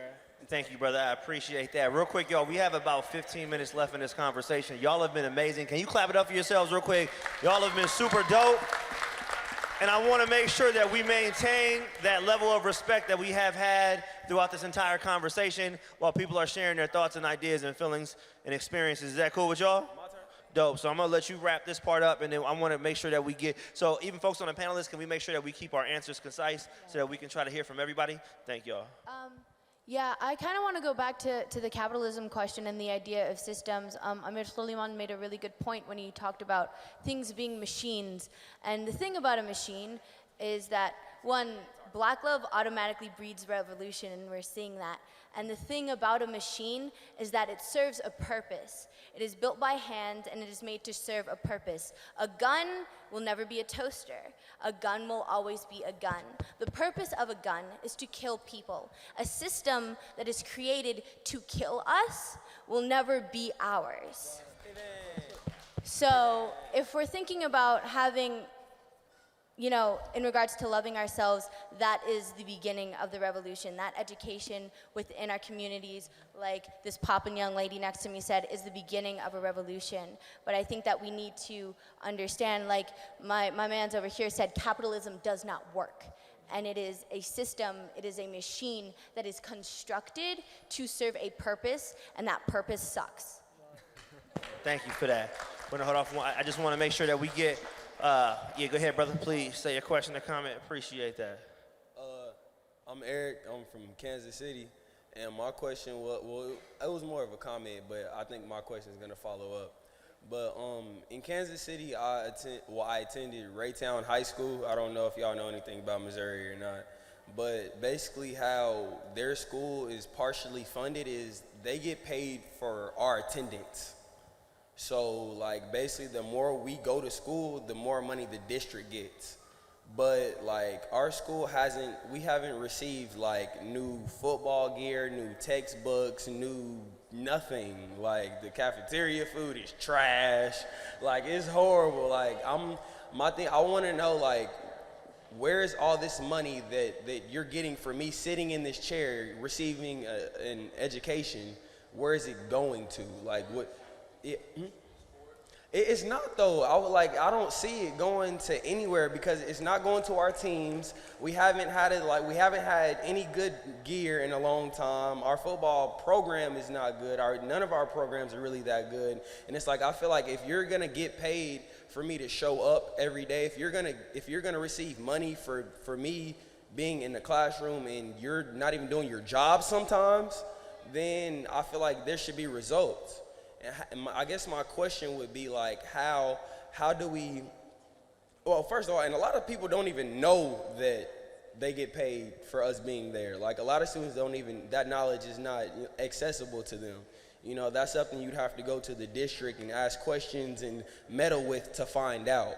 But I guess my question is like, how do we get like, as far as like equality when it comes to students and the district, I guess. And how do we even get transparency about where resources are being spent, right? So I want to leave that to anybody up here. I'll Please. say one.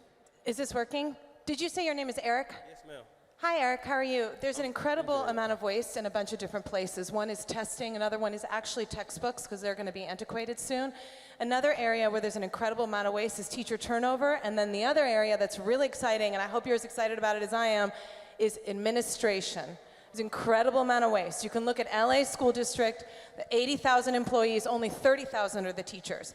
What are all the rest of those people doing? Some of them are incredibly important and incredibly essential, not all of them. Also, the salaries, for example, in San Francisco, there's a limited amount of funds. District office, $17 million. So I think that your point is incredibly well taken. Had teachers' salaries kept pace with per pupil spending, an average salary in our country would earn $120,000, but the money is not going into the classroom. So I agree with you wholeheartedly, and I think if all of you are all on Eric's mission to figure out where the waste is and why it's not getting to you, I think you guys could accomplish a lot. Thank you so much. Anybody else want to share a thought or comment on that? Appreciate the question, brother. I want to real quick share a tweet from someone, and the tweet is, how are we going to hold white teachers and authority accountable for policing and limiting black bodies and dreams? So if anybody wants to answer that question, yeah, it's how are we going to hold white teachers and authority accountable for policing and limiting black bodies and dreams in schools? And then we'll get to you. One thing that I feel, even through this conversation, is that people in power do not need to be speaking over the people that they are oppressing. So, and I have witnessed this, I'm not, just recently, but I feel in that case, we need to be in the conversation. If you know that you are coming from power, perspective of privilege, then instead of saying the same things we're saying, we know this is going on, right? We need to be in the conversation. So to hold those people accountable, we need to be in that conversation. We need to be the educators, we need to be the legislators, we need to be in that area to hold them accountable. I feel that instead, there needs to be a transparency, like I said earlier, but also accountability to those people. So we need to place those people that are being oppressed in a platform that they can speak up instead of person who is oppressing saying the same thing that we're saying. So I feel that black people need to be, or people of color need to be in that space. They need to be the legislators. They need to be the educators. So. Thank you for that. I appreciate that. Go ahead. Yeah, I also think there is an issue when we have to figure out how do we discipline our teachers in order to know how they have to discipline their students, or how do we hold the people in our schools responsible for the actions of our students. And black people should not have to educate white people on how to not hurt us. You just shouldn't hurt other people, I feel like. I feel like that makes a lot of sense. And the fact that, I'm not saying you're wrong, I'm saying that she shouldn't have to say that. We shouldn't have to hold you accountable. Just don't hurt us. Thank you.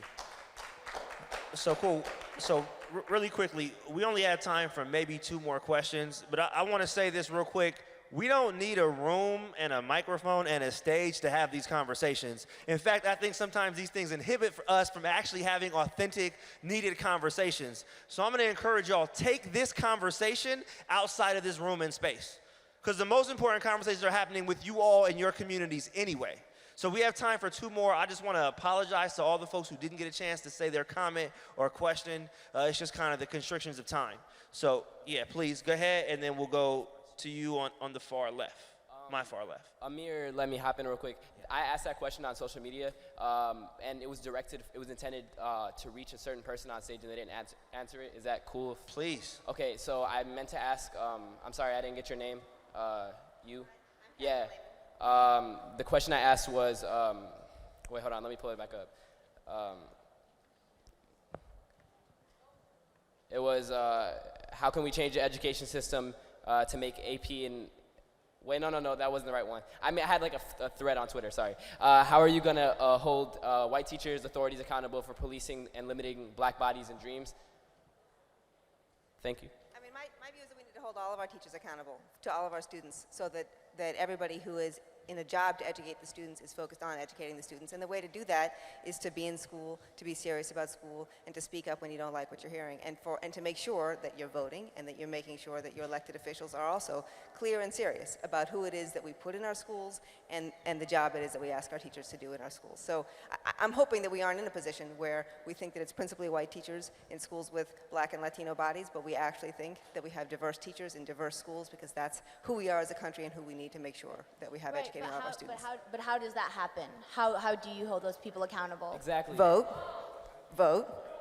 go to the school board, be on the school board yourself, speak up to the teachers, let your principal know what you want. But those my are the thing right now is that we're speaking up to you and you're not listening. You are telling us that you are taking action, but we don't see it.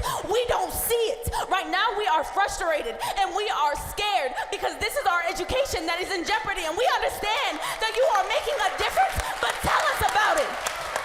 And it's not even that we know that you guys are working to your best ability, but you're not including us in the conversation. We are a part of the school system. We are the people y'all need to listen to, the people that we need to be on that board standing next to you. We need to be there making different curriculums with you. So please don't tell us that we take action, that we need to take action by voting and doing all this other stuff and talking out loud, because that's what we're doing and we're not being heard. And I'm standing here and I'm trying to tell you,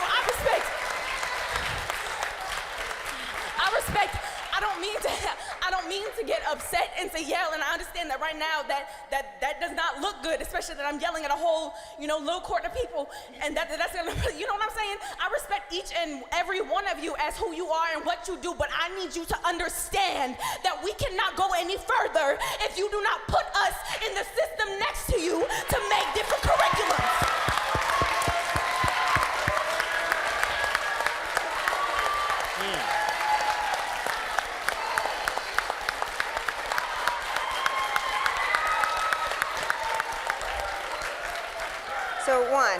Just let me make sure I do respond. Answer the question. 1 second. So let me make sure I do So I just want to respond. say, first and foremost, you never have to apologize for your passion. We appreciate, we celebrate that. We need that. So never apologize for your passion. And secondly, coming from a space of love and restoration, I definitely want to give you a chance to respond. Please. So I just want to say thank you. First, I do hear you. That is why I'm here. That is what I'm doing, is listening to you. And I hear you're upset. I think you should be upset. You have a right to be upset, and you should be voicing that upset. And also, I don't think you should ask anybody to put you in a seat of power. You are in a seat of power. You need to claim it. You need to No, take we're it. not. I'm so sorry. We're not in power because... Sweetie, can I... Thank Go you ahead, so Mama. much. Go ahead, Mama. I'm so sorry. That is so beautiful that you think that highly of us, but we are not. If we were in a position of power, we would not be having this conversation. All right, so couple of things. Beautiful. When you talk about voting, when you talk about voting to put different educators, voting to put different government officials into systems, it doesn't apply to us. To be a black kid and register to vote, it is one of the most difficult and tedious things to even understand, especially if you go to an out-of-state school. You have to get a different ballot, you have to be registered somewhere else, you have to have a driver's license sometimes. Like, it is hard and it is tasking. And a lot of the things that you're saying come from a place of privilege, where you understand that these are solutions and that they are ideas, but the fact of the matter is that we are oppressed, and that you cannot tell us any different. That this is a system made to kill us. This is a system made to demean us. And I totally like respect and appreciate you being here, because you definitely don't have to, like, you know, like that's not in your job description. But like, she's not being heard. Like, that's her frustration. She's crying because you're telling us what you think we want to hear. Our question is, how are you gonna hold people accountable? Why do we have to hold you accountable for killing us? So I wanna just make sure that you hear, I am a black woman. I had to get registered to vote. I went to public schools. I am the Assistant Secretary for Civil Rights, working to fight for our rights, and I do hear you. And I am saying to you, what you're doing right now is incredibly powerful. And it's not enough, we haven't hit far enough, we haven't made enough progress, but you're not being ignored, and you're in a community that cares about what it is that you have to say. Then how do we make it enough? So you keep fighting. You keep We doing are what you're fighting doing. right now. We are talking to you. We want you to understand, and I understand you're listening, but as us, I can't vote. I can't go out and vote. I'm not old enough. I'm still in high school. I'm still under the system. I'm still scared. Right now, I'm speaking to you as a person to person, telling you and letting you know that we have black and brown children all over this country afraid of this education system. Yeah. We are not learning what we need to learn. We are not doing what we, like. So real quick, I want to. My thing is, at the end of the day, we can speak all we want. We can yell all we want. We can write all we want. We can do exactly what we're doing in this room. But if you don't take action and take it to the boards and tell them, hey, this is what this youth said, and I think that this is how we revolutionize the education system, nothing is going to happen, because we don't hold that power. Yes, you are a black woman, but you are in power right now. We are the minorities. We are being oppressed. Our voices are being oppressed, and we need you to take that to them and tell them, I need you to be the speaker for us, because our voice can't travel that far. And I'm trying to get my voice to travel that far by talking to you, by asking you these questions. That's the only way I can.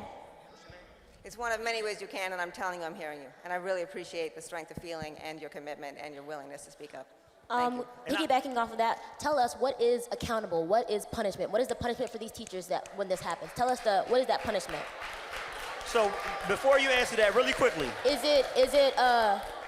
it like 5 weeks with pay? Is it like, suspension, just like the same police officers who were killing people? What kind of punishment is that?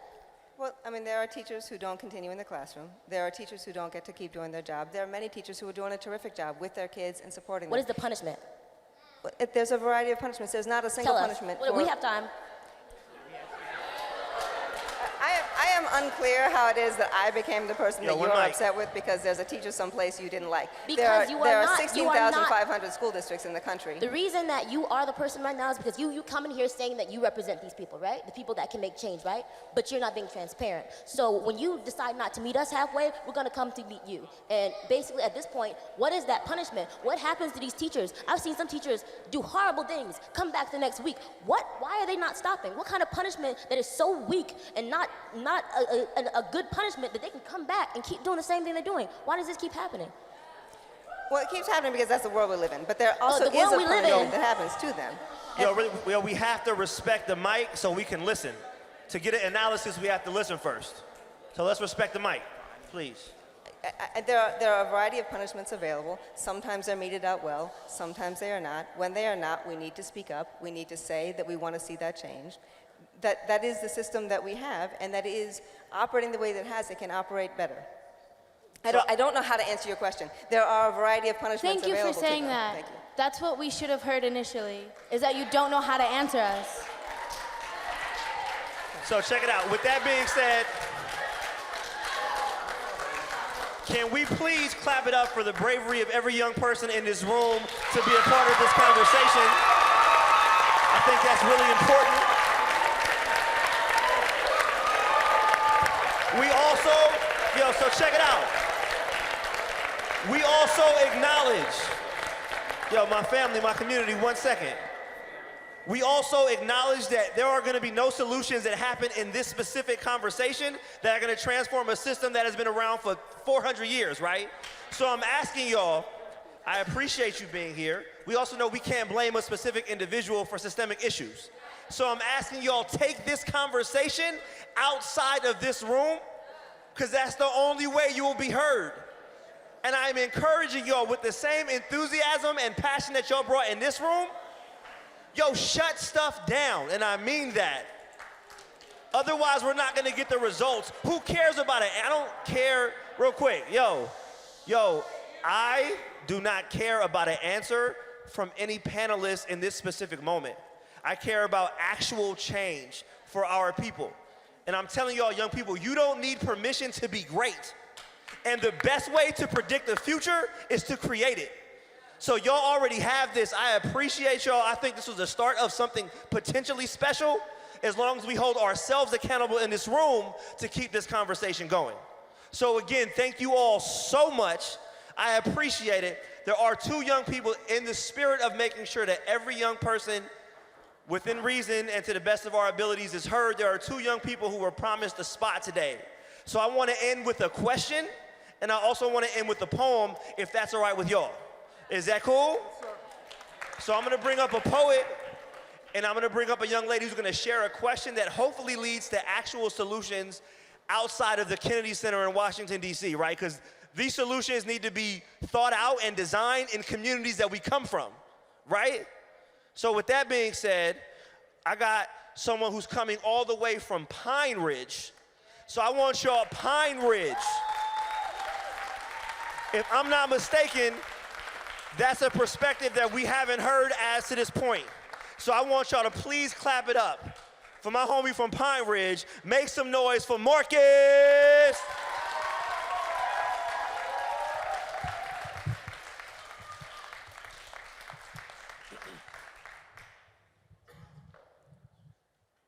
So I was invited to be a panelist up here, but as you can see, I'm not up here. So I'm from Pine Ridge, which is an Indian reservation over in South Dakota. Y'all have probably learned about it in history, about Wounded Knee Massacre, Crazy Horse, Sitting Bull.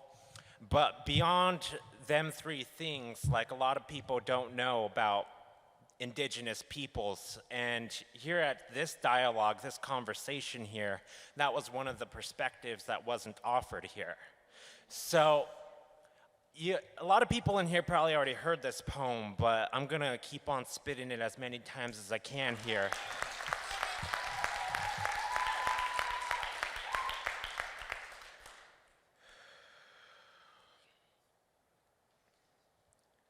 You call me Indian.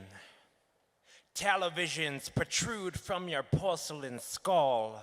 Images of teepees, cowboys in the West. Your eyes roll backwards thinking of the past. Flashing before your eyes, images of my identity you've already constructed. I'm supposed to be the pipe-smoking, majestic fucking eagle of your dreams. I'm supposed to be the spawn of an alcoholic holocaust, rich on casino money. My blood becomes the soil beneath this nation's capital. You send your drills down, penetrating my skull with historical amnesia. You call me Indian, and I become invisible. A ghost you never knew existed. A ghost that will forever stay in the back of your mind, whisper in your ears a language more graveyard than linguistics. We will always be the guilty underbelly of American history. You will try to wipe us away like border school blackboards. You call me Indian. A corpse from the past whose demise is celebrated through sports teams and logos. My red skin is not for you to consume. You dissect my body in your mental laboratory. Microscope me beneath your cultural lens and assimilate it into your mental fabric, buried beneath a grave of dead American curriculum. You don't recognize me when I pass you in the street.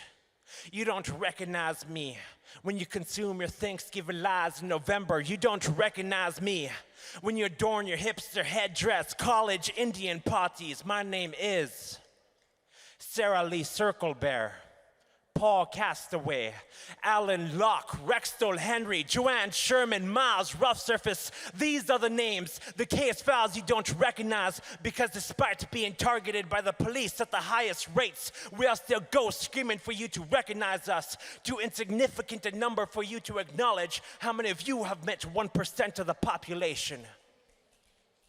I was born believing I wasn't real. Born believing that the prayers to Ntukashila were empty worlds of something crazy inside my head.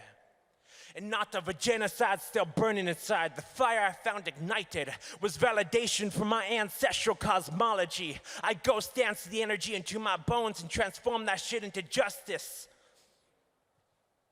I died for the birth of your nation, yet here I stand. Lakotia owowa glakayo. Speaking my tongue. I am not America. Pte oyate imataha. Oglala lakota himacha. Ewa shni nale naji. I am the Buffalo Nation, part of the 7 council fires, the Ocheti Shakomi.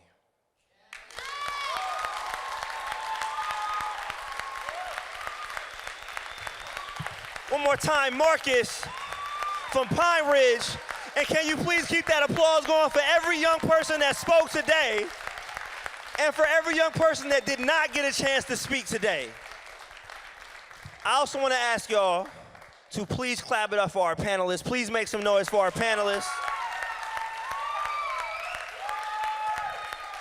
I believe we can't have any solutions without authentic conversation, and today was the start of an authentic conversation, and I urge you all, young people, take this outside of this room.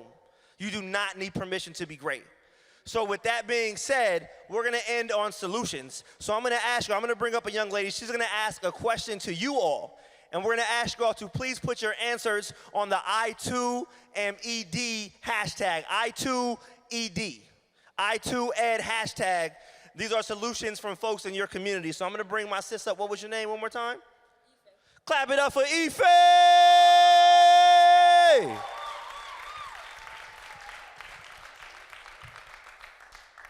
Okay, so this question, we hear it a lot, but it's really, really, I feel, revolutionary. Like, if I could ask you guys, just take a moment and seriously consider this. So after this whole entire week is over, after everything, what do we do when we go back? What can we do individually for our community to, like, really uplift one another when it comes to this education, really try to push each other to achieve their dreams? What can we do? Can we just say, like that one kid over there being bullied, do we just go stand up for him? If somebody's really feeling like dropping out, like what really can we do? I mean, I've noticed that we as colored people, and I don't know if I'm talking out of my butt or this, I don't know if I'm talking out of my butt or anything, but like, real talk. I texted this to my friend. Why do we expect those who lock us up in chains and hand us over our liberty? Like, if we look throughout history, I understand the whole entire government process and federal and everything like that, but it kind of takes too slow for us. So what can we do? We always had to build our own. So what can we do to build our own? Thank you so much. Clap it up for Ifa, please make some noise. So dope, so we're wrapping it up. Couple of quick things. The first one is iTooED. Tell us solutions that are already taking place in your community. The second thing I'm gonna ask y'all to do is find someone in this room and give them a love and appreciation. Hug them, thank them for something they did today or this week. Last but not least, dinner is on your own from now until 6:30. We're all gonna meet here at 6:30 for a dope, amazing play by one of my favorite artists. It's Spirit Trials by Dalek Brathaway. Y'all are awesome. Be sure to please close this conversation, couch this conversation in love. Thank you all so much. And y'all gotta go. Y'all have to leave this space at least immediately. I love y'all. And we're going to have all these amazing conversations right outside those doors. Y'all are awesome, by the way.